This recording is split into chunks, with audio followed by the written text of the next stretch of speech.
Greetings, I'm Mar, and once again this is my opinion. While it wasn't the first vampire film or the first adaptation of Bram Stoker's novel, Dracula in 1931 is considered by many to be the best. Carried by Bela Lugosi's dark charm, the film ushered in the first wave of Universal's classic monster cycle.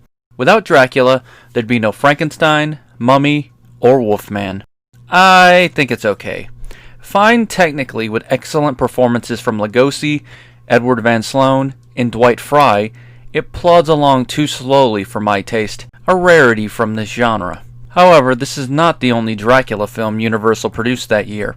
While subtitles and dubbing would be used in later years, in the 30s, studios filmed foreign language versions with the same sets. While most have sadly been lost, Dracula 1931 is a reminder of this legacy and a window into Hollywood's past. If you've seen the Lugosi version, the plot is the same. Dracula leases Carfax Abbey with the aid of Renfield, turning him into his familiar before setting out. Once ashore, the Count preys on several women, focusing his attentions on Dr. Seward's ward and his daughter. Dracula battles Professor Van Helsing, abducts Seward's daughter, and meets his end with the aid of a stake. Cliché now, but fresh at the time. Like many early anime dubs, the story is localized. The setting is still contemporary, but a main location is never given after the Transylvania prologue. Several names are changed, John to Juan, Mina to Eva, to better fit the language, although Renfield, Van Helsing, and Dr. Seward remain. The film is less restrictive than its English counterpart, with Lupita Tovar and Carmen Guerrero wearing more revealing outfits.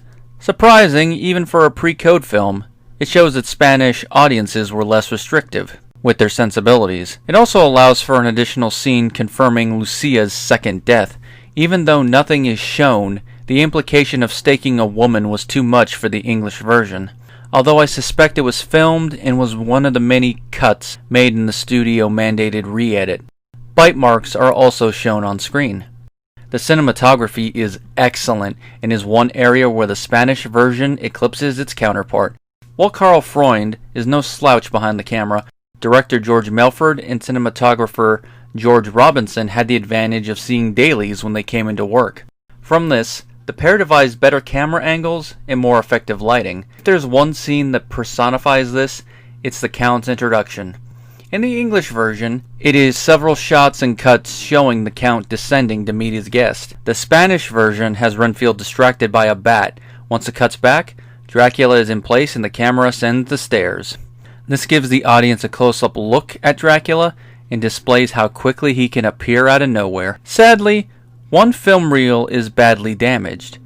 Lost for decades, it was eventually found in Cuba, possible improper storage in a humid climate contributing to degradation. It's been restored, but the grain is noticeable. Still, it's better to have it in this condition than to not have it at all. While running half an hour longer than its counterpart, the Spanish version for the most part doesn't plod.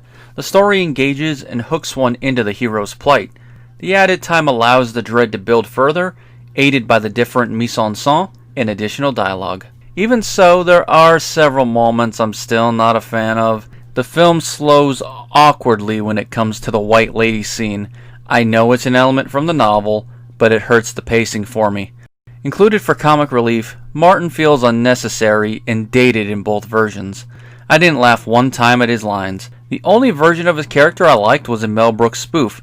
For that, strap him in a straitjacket and give him an enema. Give him an enema first, then put him in a straitjacket. While he couldn't speak Spanish, Melford did his job well, getting decent to great performances from the cast. Pablo Alvarez Rubio steals every scene he's in as Renfield, feeling like a Spanish Dwight Frye.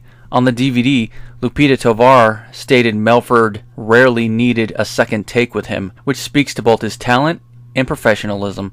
Speaking of which, Tovar is natural as Eva. While she doesn't have much to do during the first half, in the second her transition from pre-blood to blooded Eva is obvious to the audience, but Tovar plays it well to help it blend story-wise. Barry Norton is alright as Juan. Like his English counterpart, there's not much to his character beyond love interest to help save the day. Say what you will about the miscasting of Keanu Reeves, he felt like a full character. Carlos Villarreal plays the titular Count well. While he was directed to emulate Lugosi, Carlos failed. I buy him as Dracula, but I don't see the dark charm and noble charisma Lugosi radiated. In place of charm, I see awkwardness and animalistic cunning below the surface, still true to the character, but not as endearing. Like many others have said, it makes one wish Lugosi was in this version. Eduardo Rosamina plays Van Helsing, and like the Count, he doesn't feel like a carbon copy. Believable as the aged vampire hunter, he feels human during their confrontation, backing up during their battle of wills. Like Sloane, he eventually gets the upper hand, but it feels like skin of his teeth rather than planned. Not as cool. It fits this version. The Spanish version is a masterpiece. It takes what makes Lugosi's version great and improves upon it.